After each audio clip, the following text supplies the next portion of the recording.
Outra característica dos grupos de átomos é a isobaria, um fenômeno segundo o qual átomos diferentes apresentam o mesmo número de massa. Já no caso dos isóbaros, nós podemos aqui ilustrar através desses dois átomos que eu tenho representado, onde eu mostro os átomos do elemento potássio, que está representado pela letra K, e átomos do elemento argônio. São elementos diferentes. Mas observem, na parte superior, onde estão sendo representados os números de massa, que são iguais a 40. Os elementos, como são diferentes, evidentemente têm números atômicos diferentes. No caso do potássio, número atômico 19, que eu observo, e do argônio, número atômico 18.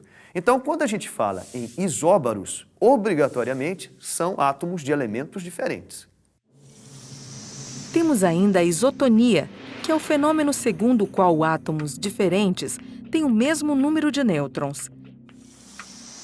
Um terceiro grupo de átomos, eu posso mencionar os isótonos. Já os isótonos, o que é que eu tenho em comum?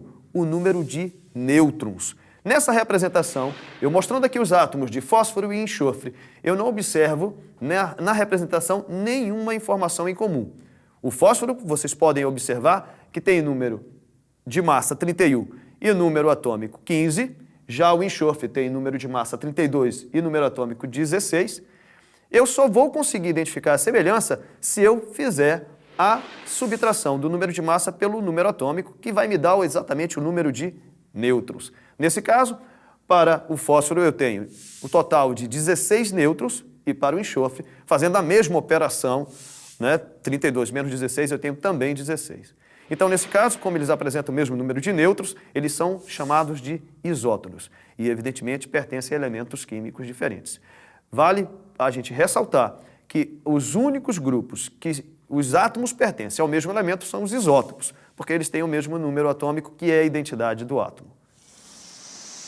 Bem, nesta aula nós podemos conhecer os conceitos básicos da estrutura atômica.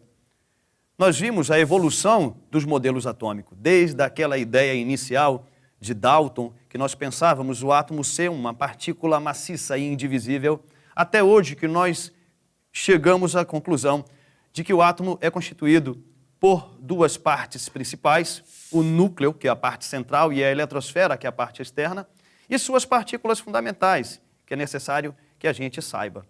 Os prótons, não esqueçam, são partículas carregadas positivamente, estão localizadas no núcleo, assim como os nêutrons, que estão no núcleo e são partículas neutras. Já na eletrosfera nós temos distribuídos os elétrons, que apresentam carga negativa. Um próton neutraliza um elétron, então nós podemos dizer que um átomo, quando tem o mesmo número de prótons e elétrons, ele é dito átomo eletricamente neutro. E ainda, a identidade do átomo é vista pelo número de prótons, e nós atribuímos o termo número atômico a essa identidade. Então, o número atômico é igual ao número de prótons. Se eu souber o número de prótons encontrados no núcleo de um átomo, eu sei qual é o seu número atômico, consequentemente eu sei a identidade e o elemento a que ele pertence. Já o número de massa depende das partículas localizadas no núcleo.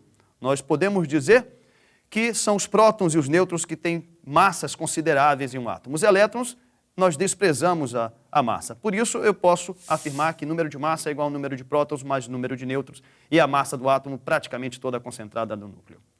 Esses conceitos iniciais são fundamentais para que a gente venha entender melhor as nossas aulas seguintes. Espero que vocês tenham gostado da nossa aula de Química e aguardo vocês na próxima aula.